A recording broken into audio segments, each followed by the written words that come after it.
রাজশাহীতে আজকে ডক্টর শফিকুর রহমান তিনি জনসভায় যাবেন, সেখানকার পরিস্থিতি আমরা জানতে চাই।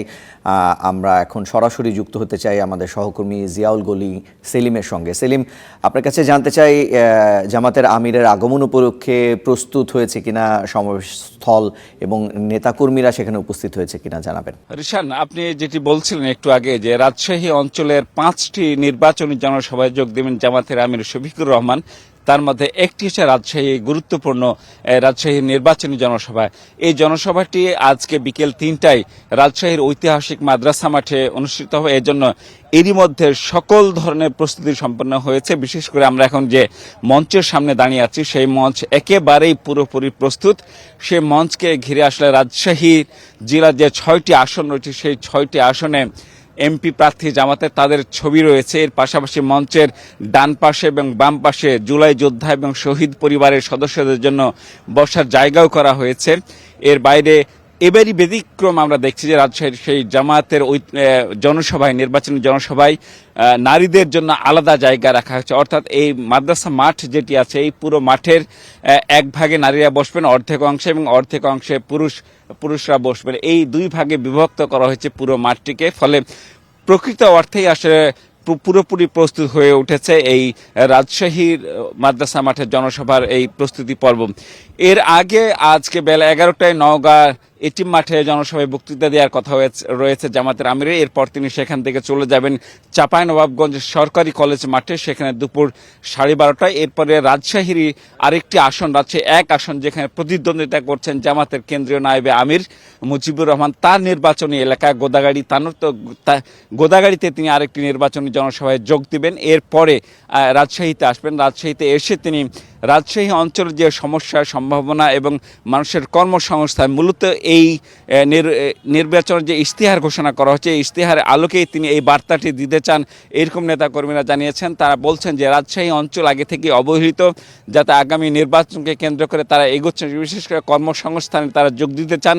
সেই একটি নির্বাচনী যে বার্তা, সেই বার্তা নিয়েই আসলে জামাতের আমির শফিকুর রহমান এই নির্বাচনী জনসভায় যোগ দেবেন। পাশাপাশি নারী ইস্যুতে এখন যেখানে সারা দেশেই যেখানে একটি ইস্যু, উত্তপ্ত ইস্যু তৈরি হয়েছে রাজনৈতিক মাঠে, সেই নারীদেরই আজকে মাঠে নামবে এবং এই মাঠে সে একটি বিশাল নির্বাচনী জনসভায় রূপ নেবে, সেটি আশা করছেন নেতাকর্মীরা।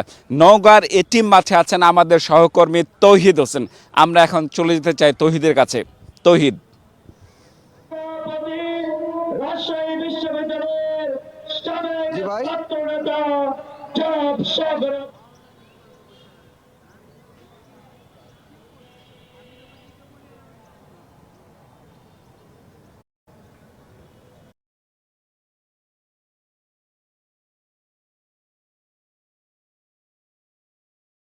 জনসভায় এরই মধ্যে আসলে শুরু হয়ে গেছে। স্থানীয় যেসব নেতাকর্মীরা রয়েছেন জেলা পর্যায়ে তারা আসলে বক্তব্য প্রদান করছেন এবং নওগাঁতে 6টি আসনের যারা সংসদ সদস্য রয়েছে তারা আসলে কথা বলছেন। আমরা এখানে সকাল থেকে আছি। এই মুহূর্তে আসলে শহরের এটি মাঠ কানায় কানায় পূর্ণ বলা চলে। নেতাকর্মীদের উপস্থিতিতে নেতাকর্মীরা আসা শুরু করেছেন এবং এখন যে বক্তব্য প্রদান করছেন যারা জেলা জামায়াতের যেসব নেতাকর্মীরা রয়েছে তারা এখানে বক্তব্য দিচ্ছেন, সেই বক্তব্যগুলো আসলে নেতাকর্মীরা শুনছেন। এবং এই মুহূর্তে আসলে সর্বশেষ যে অপেক্ষা সেটি হচ্ছে জামায়াত ইসলামের দলের যে শীর্ষ নেতা ডক্টর শফিকুর রহমান, তিনি আসবেন, বক্তব্য রাখবেন। এবং আমরা নেতাকর্মীদের সাথে কথা বলে যদি শুনেছি যে তিনি বেলা 11টার সময় এই মাঠে উপস্থিত হবেন এবং এই মঞ্চে আসলে বক্তৃতা দিবেন এবং সেই তার বক্তৃতা শোনার জন্যই নেতাকর্মীরা এখানে অপেক্ষা করছেন। আপনারা নিশ্চয়ই দেখতে পাচ্ছেন একদম পুরো মাঠ, এই এটিএম মাঠ এটি আসলে ভর্তি হয়ে গেছে নেতাকর্মীদের, পুরুষ সমর্থকদের যেমন উপস্থিতি আমরা লক্ষ্য করছি, সেই সঙ্গে কিন্তু এই মাঠে আসলে নারীদেরও অনেক সংখ্যক নেতাকর্মীদের আমরা কিন্তু লক্ষ্য করছি, তারাও এখানে এসেছেন। এবং নেতাকর্মীরা বলছেন যে এই মুহূর্তে তাদের আসলে অপেক্ষা যে কখন তাদের প্রধান অতিথি এখানে আসবেন এবং বক্তব্য প্রদান করবেন। আমরা নেতাকর্মীদের সঙ্গে কথা বলেছি, তারা আসলে বলছিলেন যে স্বাধীনতা পরবর্তী নওগাঁ একটি সীমান্তবর্তী জেলা, এই জেলায় আসলে অনেক সময় সমস্যা রয়েছে সেই সমস্যাগুলি তুলে ধরে এখানকার যারা এমপি প্রার্থীরা রয়েছেন তারা আসলে এই আমিরের কাছে অর্থাৎ দলের যে শীর্ষ নেতা ডক্টর শফিকুর রহমানের কাছে তিনারা আশা করবেন যে তাতে করে সামনের দিনে তারা যদি সরকার গঠন করে অর্থাৎ জামায়াত ইসলামী যদি সরকার গঠন করে সেই জায়গা থেকে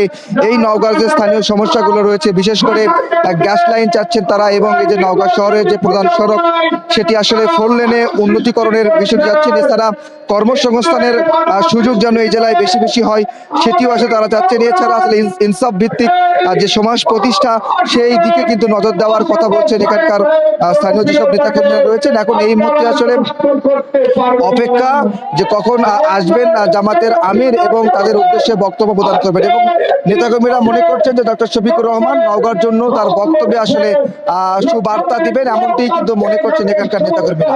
নওগাঁ থেকে এমনটি ছিল আমার কাছে সর্বশেষ জনসভা। তহিদ আপনাকে ধন্যবাদ, সেলিম আপনাকেও ধন্যবাদ।